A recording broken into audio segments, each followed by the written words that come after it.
Name is Shivani. आज हम लोग लॉ 31 के बारे में बात करेंगे जो कि अपील है। तो जब तक फील्डर अपील नहीं करते हैं आउट की, तब तक अंपायर जो होता है आउट होने के बाद भी आउट नहीं देता है।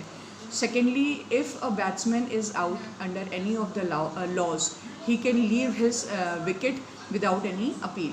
तो किन किन कंडीशंस में डिसमिस्ड होते हैं बैट्समैन? पहले तो जो अपील पे अंपायर आउट देता है। सेकेंडली, जो बैट्समैन होते हैं वो आउट होते हैं under any of the laws and they leave their wicket. Second thing होता है कि वैलिडिटी ऑफ अपील कब तक रहती है। वैलिडिटी ऑफ अपील तब तक रहती है जब तक कि बॉलर अपना रनअप नहीं स्टार्ट करता है या बॉलिंग एक्शन नहीं स्टार्ट करता है फॉर द नेक्स्ट ओवर, तब तक जो अपील रहती है वैलिड रहती है। या अगर time has not been called, और अगर जो by the way last ball पे हुआ वो इंसिडेंट, तो call of over does not invalidate an appeal unless time has not been called.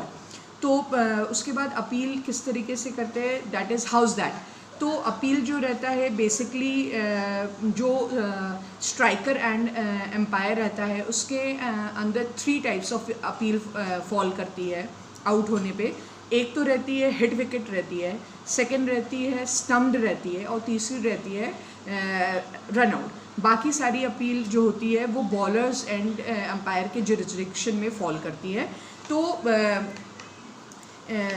जो अपील जिस अंपायर के जुरिस्डिक्शन में फॉल करती है उस अंपायर को उस अपील पे रिएक्ट करना होता है। फिर उसके बाद क्या रहता है, कंसल्टेशन बाय एम्पायर्स। अगर कोई umpire is not able to see कि हुआ क्या था उस टाइम पे, तो और मेक अ प्रॉपर जजमेंट, तो he can consult the other umpire who was in a better condition to see what happened.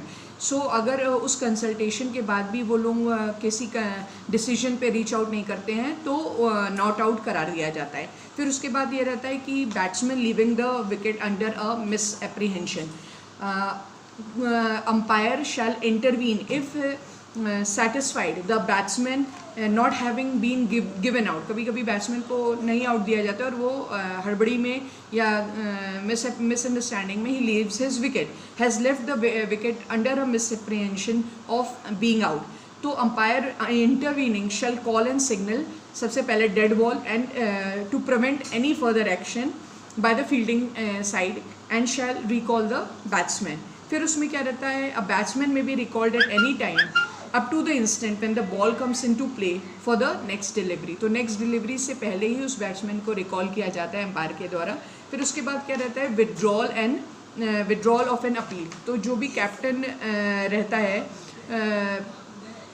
Fielding side का, वो अपनी अपील को विड्रॉ कर सकता है with the consent of the umpire, क्योंकि वो अपील उसी एम्पायर पे ही के डिसीजन में ही रहती है, उसके जुरिस्डिक्शन में फॉल करती रहती है। तो if such consent is given by the umpire to withdraw the appeal, the umpire concern if applicable वो रिवोक करेगा डिसीजन को और he will recall the batsman.